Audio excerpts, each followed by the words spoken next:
ದಾರಿಗೆ ಬೆಳೆಸಿದಾಗ ನಾವು ಏನು ಬದುಕಬೇಕು ಅಂತ ಬಟ್ ತಾವು ಬಹಳಷ್ಟು ಕ್ಷೇತ್ರದಲ್ಲಿ ಸಾಧನೆ ಮಾಡುತ್ತೀರಿ ಅಂತ ನನಗೆ ಬಹಳಷ್ಟು ಸಮಸ್ಯೆ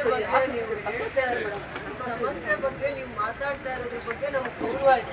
ನಿಮ್ಮ ಸಮಸ್ಯೆ ತಗೊಂಡು ಬಂದಿಲ್ಲ, ವೈಯಕ್ತಿಕವಾಗಿರೋ ಸಮಸ್ಯೆಯಿಂದ ಬಂದಿಲ್ಲ. ನಮ್ಮ ಮಗಳದ್ದು ಮೇಡಮ್, ಮಗಳ ಮೊಮ್ಮಗನು ಸಿದ್ದರಾಮಯ್ಯ ಮೀಟಿಂಗಲ್ಲಿ ನಾನು ಅಲ್ಲಿ ಹೋಗ್ಲಿಕ್ಕೆ ನಾನು ಎಷ್ಟು ಶ್ರಮ ಪಟ್ಟಿದ್ದೀನಿ ಅಂದರೆ ಭಗವಂತನಿಗೆ ಅಡ್ಡಿದೆ ಮೇಡಮ್. ಸಿದ್ದರಾಮಯ್ಯ ಹತ್ರ ಹೋಗಿ ನಮ್ಮ ಮಗಳನ್ನ ಮೊಮ್ಮಗನ್ನ 80% ಮಗನ ಅವರ ಜೊತೆಗೆ ತಗೊಂಡು ಹೋಗೋದಕ್ಕೆ ನಾವು ಕೊಟ್ಟಿರೋ ಕಷ್ಟ 3,000 ಅರ್ಜಿಗಳು ಬಂದಿರುತ್ತೆ ಮೇಡಮ್. ಸಿದ್ದರಾಮಯ್ಯ ಜೊತೆಯಲ್ಲಿ ಆ ಒಂದು ಕೊಟ್ಟಿರೋ ಕಷ್ಟ ಭಗವಂತನಿಗೆ ಸಾಕಾಗಿದೆ. ನಮಗೂ ಈ ಜೀವನನೇ ಸಾಕಾಗಿದೆ ಮೇಡಮ್. ಅಷ್ಟು ಕಷ್ಟಪಟ್ಟಿದ್ದೀವಿ ನಾವು. ಕೋರ್ಟ್ಗೆ ಹೋಗಿ ನಾವು ನ್ಯಾಯ ಪಡೆಯಲು ಕೂಡ ಬಡವ್ರ ಕೈಯಲ್ಲಿ ಆಗಲ್ಲ ಮೇಡಮ್. ತಾವು ತಮ್ಮ ತಾಲೂಕು ಕಚೇರಿ ಕ್ಷೇತ್ರದ ತಾವೇ ತಮ್ಮ ದೇವರು ಅಂತ ನಾವು ಭಾವಿಸ್ತೀವಿ. ನೀವೇ ದಯವಿಟ್ಟು ಇದನ್ನು ಪರಿಹಾರ ಮಾಡಿಕೊಟ್ಟಿದ್ದೀವಿ. ನಾವು ಕೋರ್ಟ್ಗೆ ಹೋಗಿ ಕೂಡ ನ್ಯಾಯ ಪಡೆಯಲಿಕ್ಕೆ ನಮ್ಗೆ ಅಷ್ಟು ಶಕ್ತಿ ಇಲ್ಲ ಮೇಡಮ್. ಬಹಳ ಬಡವರು, ನಾವು ಕೂಲಿ ಮಾಡಿ ಜೀವನ ಮಾಡೋಕ್ಕಾಗ್ತಾ ಇದೆ ಅಷ್ಟೇ ಹೊತ್ತು. ಅದು ಮೀರಿ ನಾವು ಕೋರ್ಟ್ಗೆ ಹೋಗಿ ಲಾಯರ್ನಿಟ್ಟು ಅವ್ರಿಗೆ ಫೀಸ್ ಕಟ್ಟಿ ನಾವು ನ್ಯಾಯ ಪಡೀಲಿಕ್ಕೂ ಕೂಡ ಬಡವರಿಗೆ ಆಗ್ತಾ ಇಲ್ಲ. ಮಿಸ್ಟೇಕ್ ಸತ್ತೋಗ್ತಾ ಇದೆ ಮೇಡಮ್. ಸಮಸ್ಯೆ ದಯವಿಟ್ಟು ನನಗೆ ದಾರಿ ಕೇಳ್ತಾ ಇದ್ದೀನಿ. ದಾರಿ ಅಷ್ಟೇ ಮೇಡಮ್. ನೀವು ಕೇಳ್ತಾ ಇರೋದು ಒಂದು ನಿಮಿಷ. ನೀವು ನಿಮ್ಮ ಮಗಳನ್ನ ಪೋಷಣೆ ಮಾಡಿದ್ದೀರಾ, ನಿಮ್ಮ ಮಗಳನ್ನ ಮದುವೆ ಮಾಡಿ ಒಂದು ಚಿಕ್ಕ ಮಗು ಅಂಗವಿಕಲ ಮಗು ಹುಟ್ಟಿದೆ. ಅವ್ರು ಮನೆ ತಗೊಳ್ಳೋವಾಗ ದಾರಿ ಇಲ್ಲದೆ ಇರುವಂಥ ಜಾಗದಲ್ಲಿ ಮನೆ ತಗೊಂಡು, ಅಥವಾ ದಾರಿ ಇತ್ತೇನೋ ಕೊಡೋ ದಾರಿನೂ ಇದೆ ಅಂತ ಹೇಳ್ಕೊಟ್ಬಿಟ್ಟು ಇವಾಗ ದಾರಿ ಮುಚ್ಚಾಕಿದ್ದಾರೆ. ಗ್ರಾಮ ಪಂಚಾಯತಿ ಪಿಡಿಒನೇ 10 ಅಡಿಗಳ ರಸ್ತೆ ಅಂತ ಈ ಕಥ ಕೊಟ್ಟಿದ್ದಾರೆ ಮೇಡಮ್ ನಿಮಗೆ. ಹೌದು ಮೇಡಮ್. ಅದನ್ನು ಕೂಡ ಲೋಕಾಯುಕ್ತರು ಆದೇಶ ಮಾಡಿದ್ದಾರೆ. 10 ಅಡಿಗಳು ನಿನಗೆ ಇದು ಸ್ಟಿಕಾನ್ ಆಗಬೇಕು ಅಂತ ಪಿಡಿಒಗೆ ರಶ್ಮಿಗೆ ವಾರ್ನಿಂಗ್ ಕೊಟ್ಟಿದ್ದಾರೆ ಲೋಕಾಯುಕ್ತದಲ್ಲಿ. ಇವರು ಬಂದಿದ್ದು ಲೋಕಾಯುಕ್ತ ಕಚೇರಿಗೆ, ಇವರು ಸಮಕ್ಷಮದಲ್ಲಿ ನಾವು ಲೋಕಾಯುಕ್ತ ಕಚೇರಿಯಲ್ಲಿ ಚರ್ಚೆ ಆಯಿತು. ಅದು ಆಗಲಿಲ್ಲ. ತಾವು ಒಂದು ವಾರದಲ್ಲಿ ಬರ್ತೀವಿ 3 ತಿಂಗಳಾಯಿತು, 6 ತಿಂಗಳಾಯಿತು, ವರ್ಷಗಳು 3 ವರ್ಷಗಳಾಗಿದೆ ಮೇಡಮ್. ನಾವು ಈ ಕಷ್ಟಕ್ಕೆ ನಾವು ಸಿಕ್ಕಾಡಿ ಅವರು ಕೂಡ ಇವಾಗ ಆಸ್ಪತ್ರೆಯಲ್ಲಿ ಇದ್ದಾರೆ. ಇಲ್ಲಾಂದ್ರೆ ಆ ಮಗುನ ತಗೊಂಡು ಬಂದು ಟೇಬಲ್ ಮೇಲೆ ಸಾಯಿಸ್ಬಿಡಿ, ಗೊತ್ತೋದ್ಬೇಡ ಅಂತ ನಾವು ಡಿಸೈಡ್ ಮಾಡಿದ್ದೀವಿ. ಅವರು ಹಾಸ್ಪಿಟಲ್ ಇರೋದಕ್ಕೋಸ್ಕರ ನಾನು ಬಂದಿದ್ದೀನಿ. ಜನ್ಮ ಕೊಟ್ಟಿರೋ ತಂದೆ ಆ ಥರ ಯೋಚನೆ ಅಷ್ಟು ಕಷ್ಟ ಆಗಿದೆ ಮೇಡಮ್. ಕಷ್ಟ ಇದೆ. ಯಾರಿಗೆ ಕಷ್ಟ ಇದೆ? ಬಹಳ ನಾವು ಯಾರಿಗೆ ಕಷ್ಟ ಆಗಿದೆ ಮೇಡಮ್.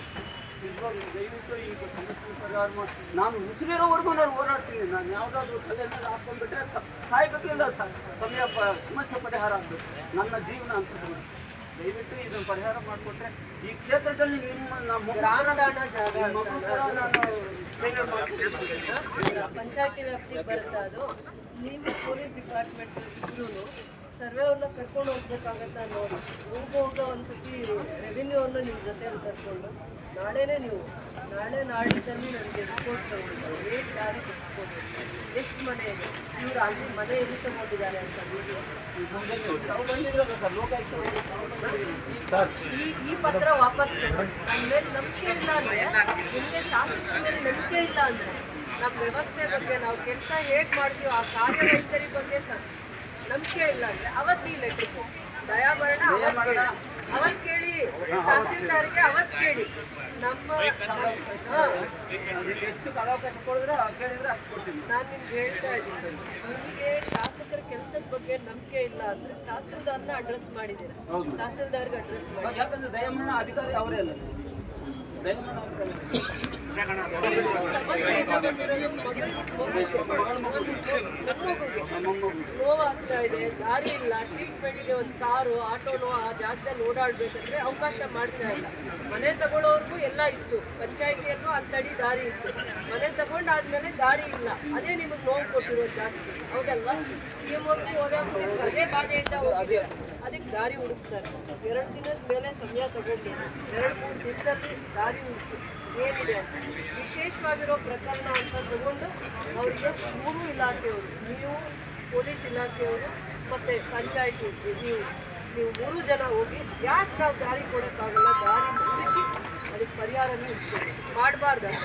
ನೀವೇ ಸಮಾಜಕ್ಕೆ ಕಷ್ಟದಿಂದ ಬಂದಿರೋರು ಒಂದು ಪ್ರಯತ್ನದಲ್ಲಿ ನಾನು ಯಶಸ್ವಿಯಾಗಿದ್ದೀನಿ ಅನ್ನೋ ಮೆಸೇಜ್ ಕೊಡಬೇಕೇ ಬಿಟ್ಟರೆ, ನೀವೇ ಸಾಕಿರೋ ಮಕ್ಕಳನ್ನ, ನೀವು ಕಾಪಾಡಿರೋ ಮಕ್ಕಳನ್ನ ಈ ರೀತಿಯ ಆಲೋಚನೆ ಮಾಡೋದು ಭಾಳ ತಪ್ಪು. ಅನುಭವ ಇರೋದು ವ್ಯವಸ್ಥೆ 100 ಇರಲಿ, ವ್ಯವಸ್ಥೆ ಮೆಟ್ಟು ನಿಲ್ಲೋ ಅಂತವ್ರು ಆಗಬೇಕು.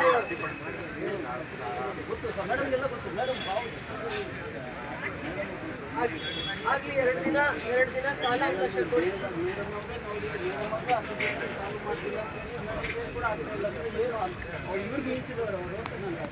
ಆಯ್ತು, 2-3 ದಿನದಲ್ಲಿ ನಾವೇ ಅಲ್ಲಿಗೆ ಬರೋ ಪ್ರಯತ್ನ ಮಾಡಿ ಬಗೆಹರಿಸ್ತೀವಿ.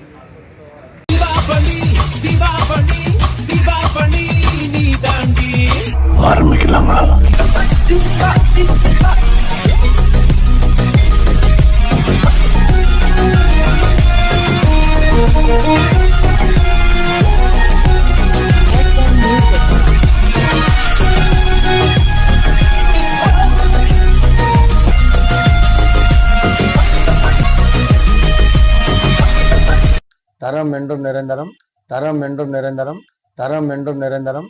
வாங்க.